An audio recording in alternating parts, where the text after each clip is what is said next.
Good afternoon, everyone. I hope you've managed to grab some lunch.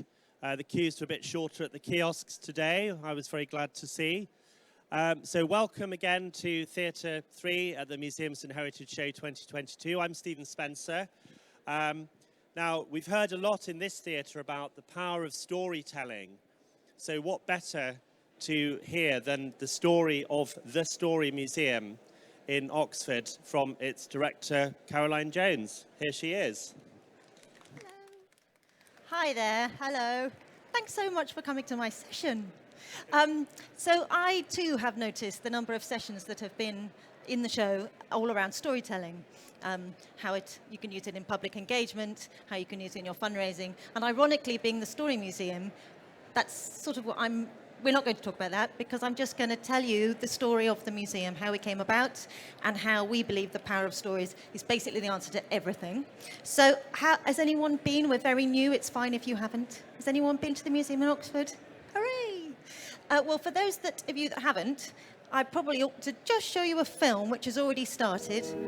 When you put a child into an imaginary world like Narnia or Hogwarts, you give them a world that they can reach the edges of, that they can spin around in, that they can feel themselves truly at home in and truly comfortable in. I think it gives children then a sense of their place in the real world. The Story Museum is important for children because it gives them a setting where they can really get into stories in a way that, however creative you try and be in the classroom, you just can't recreate. They can go right into settings, they can explore different characters, and it sparks off loads of ideas, vocabulary. It's a brilliant place for them to be. I think particularly important is the oral storytelling. The oral storytelling, it allows them to practice sentence structures, it allows them to use different vocabulary. Teachers and educators from around the country should be bringing their children to the Story Museum because it's a place that has the potential to spark a love of stories and of books that can last an entire life and can change those lives forever. I think the most important thing that we can do for small children is to give them access to different worlds, different personalities, being able to see things from different perspectives. All of that can come through stories. It's completely unlimited power for them.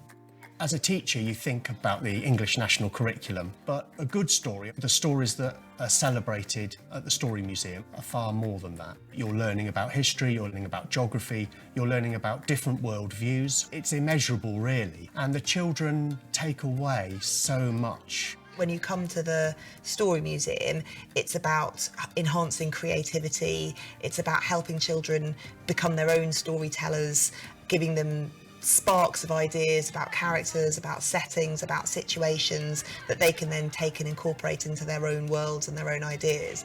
The children really enjoy the different rooms and the different experiences. Each one they absolutely love. We did have to drag them out because they could have spent a lot longer there. I think children need stories almost more than they need anything else. Once they have security and food and education, they need stories that will get under their skin and that will tell them in ways that they can understand about the way that the world swings, about our chaos and our beauty, about our tenacity, about the things that make life worth doing. And I think one of the things that we need most for children is we need stories that will tell them that they have something in them that is remarkable.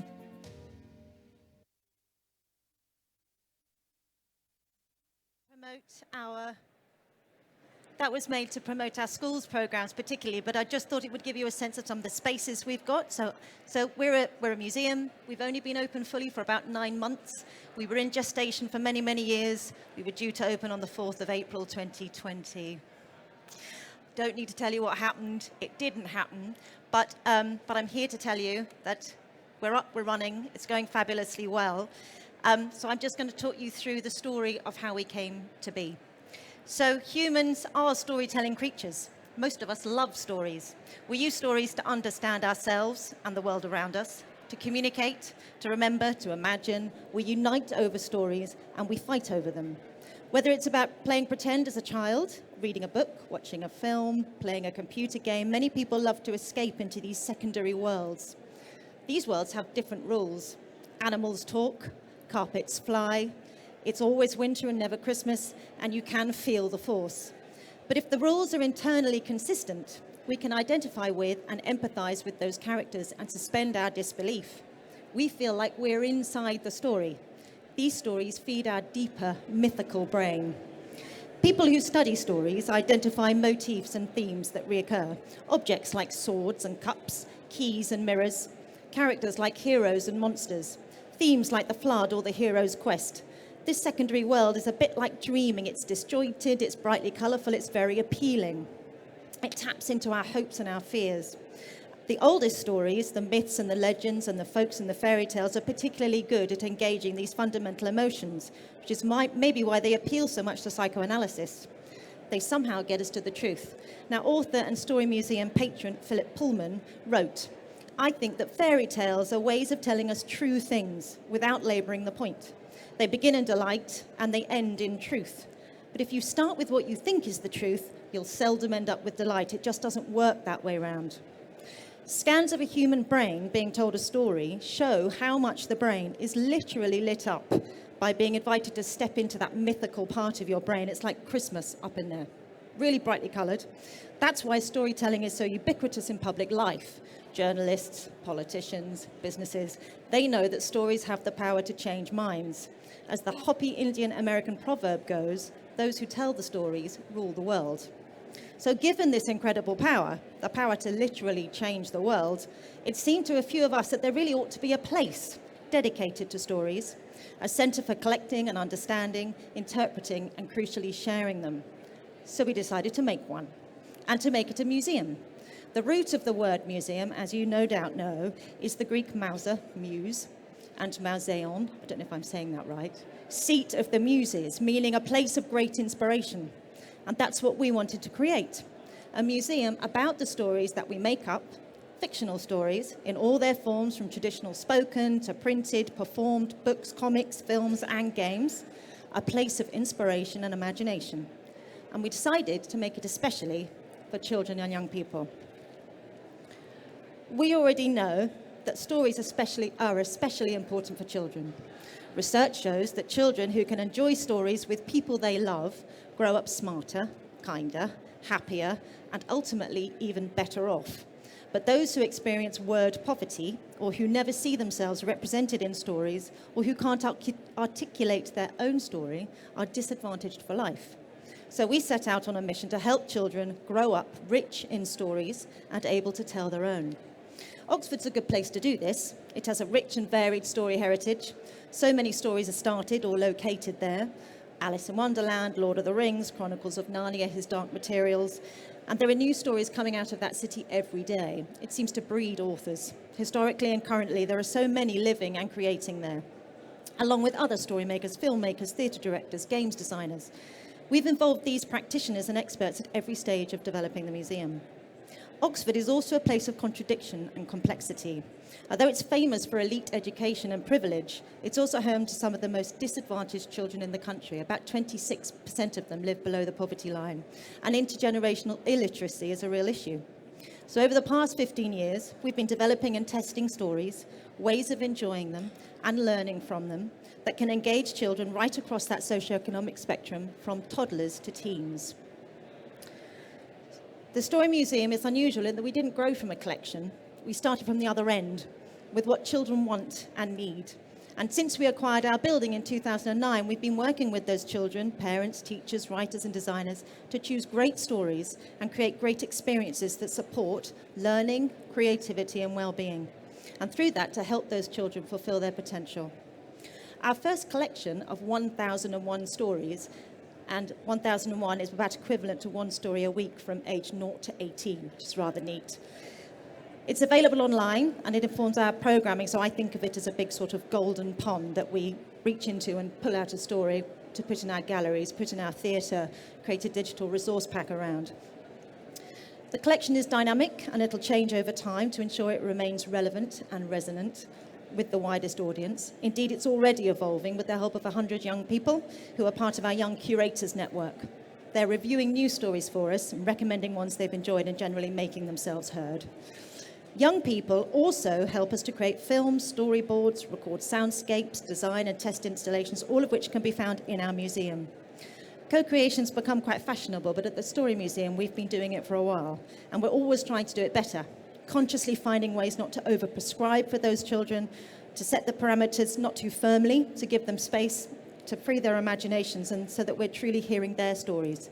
And the empowerment felt by those children is very clear. So books and stories open doorways in our imaginations, and we've designed our building so that visitors can physically step into those imaginary worlds, whether it's going through the wardrobe into Narnia, or to reflect on racism in Mallory Blackman's Noughts and Crosses, or to enjoy taking flight with the snowman. Through object displays and interpretation, visitors can find out where those stories came from and how they're changing. Our workshops on writing, drawing, storytelling, and museum making enable children to conjure up their own imaginary worlds.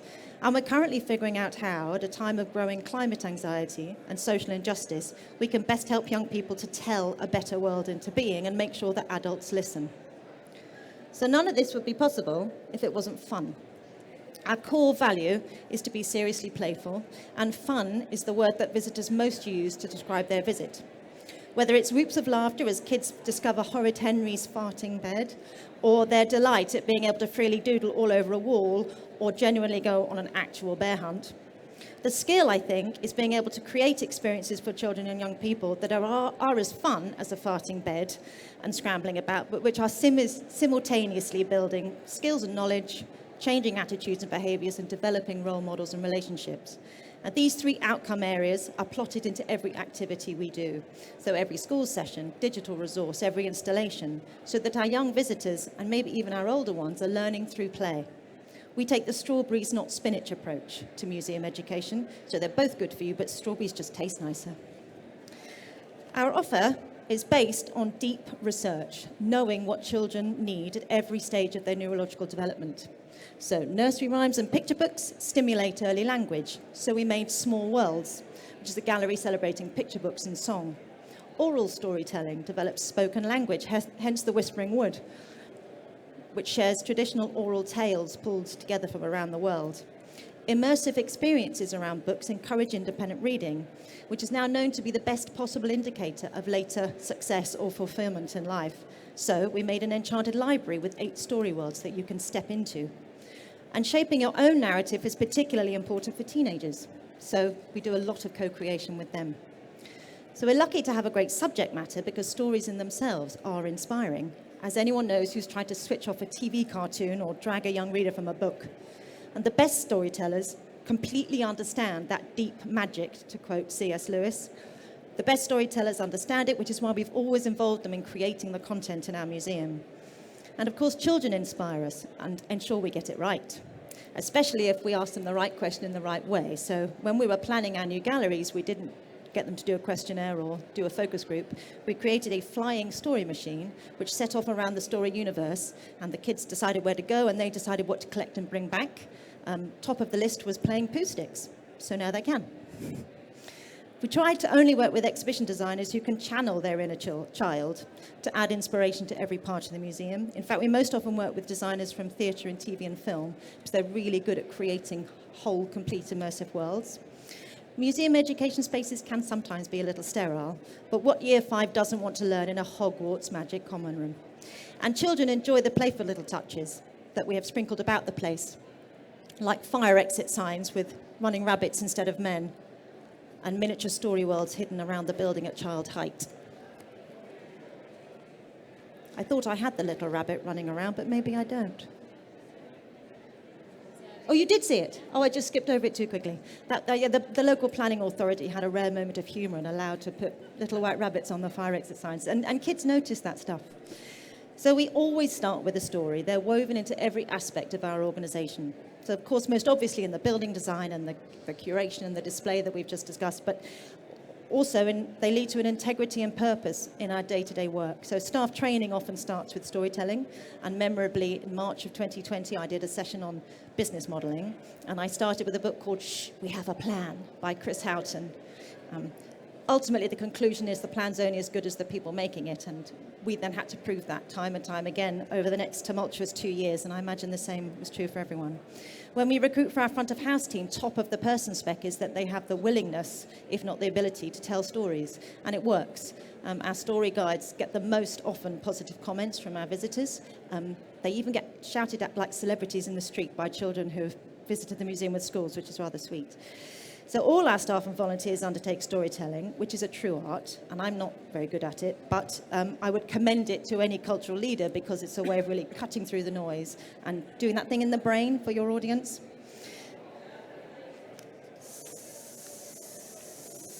So what are we aiming for? What does it all add up to? Well, a happy ending. We hope, it seems to be working. My very short story. Today I go to the Story Museum. I wish I could come here every day. So there've certainly been more twists and turns to our own story over the past 2 years than was entirely comfortable. We'd like to reach the chapter in our story where the narrative is just bowling along. There's events, but there's not too many cliffhangers, and we're sweeping our readers happily through each chapter and leaving them wanting more. Well, it seems to be working. We've welcomed over 60,000 visitors since the museum properly reopened last July, and have engaged with about another 20,000 off-site. School teachers say that their students are fully engaged. That's good. And the most frequent words on our visitor feedback forms after fun are inspiring, exciting, and interesting. So later this month, we open Kaboom, the art of creating comics, developed with children from our monthly comic club. 2023 will be the year of Stories to Save the World, and 2024 is the year of the dragon. Both are quite rich starting points for exploring and creating stories with children. And this is alongside ongoing work to make sure that our permanent galleries are representative of our communities. So an ongoing collections development project is asking the question, does every child see themselves in this collection and in this programme? And only when the answer is yes will we be satisfied. We're also thinking about what children and young people will need to prepare for their futures and how stories can help.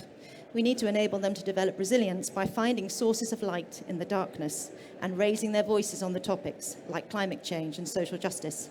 So the Story Museum is a place for light relief and for the heavy lifting on the things that really matter, because that's the power of stories. That's the end.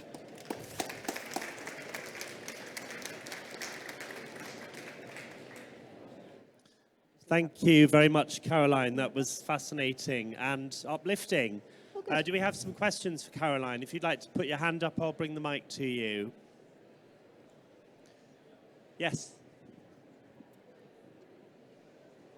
Hello, I'm from the Roald Dahl Museum, so we have a very similar kind of subject matter. Dahl? Yes, Oh, yes, I'll have to come talk to you in a bit. But my question is about your core audience. So clearly, it's children and families. Do you also program for adults and other kinds of groups, or are you focused entirely on under 18s? So the concept of the museum and its whole development has been very child-centred.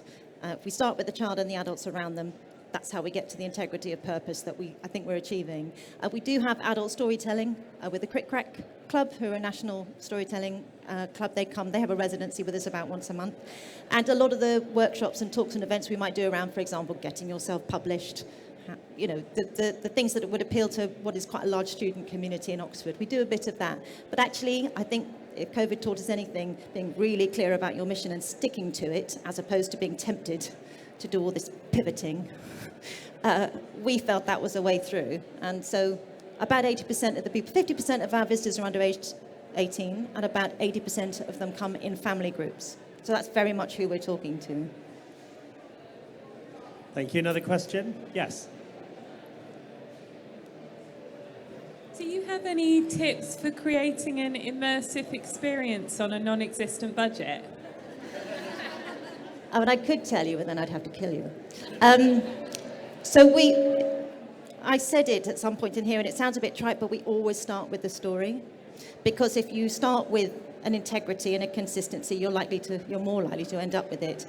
Honestly, we've been at this for about 15 years, and we've got these 7 creative principles, which I could probably not remember them all, but start with the story is the first one.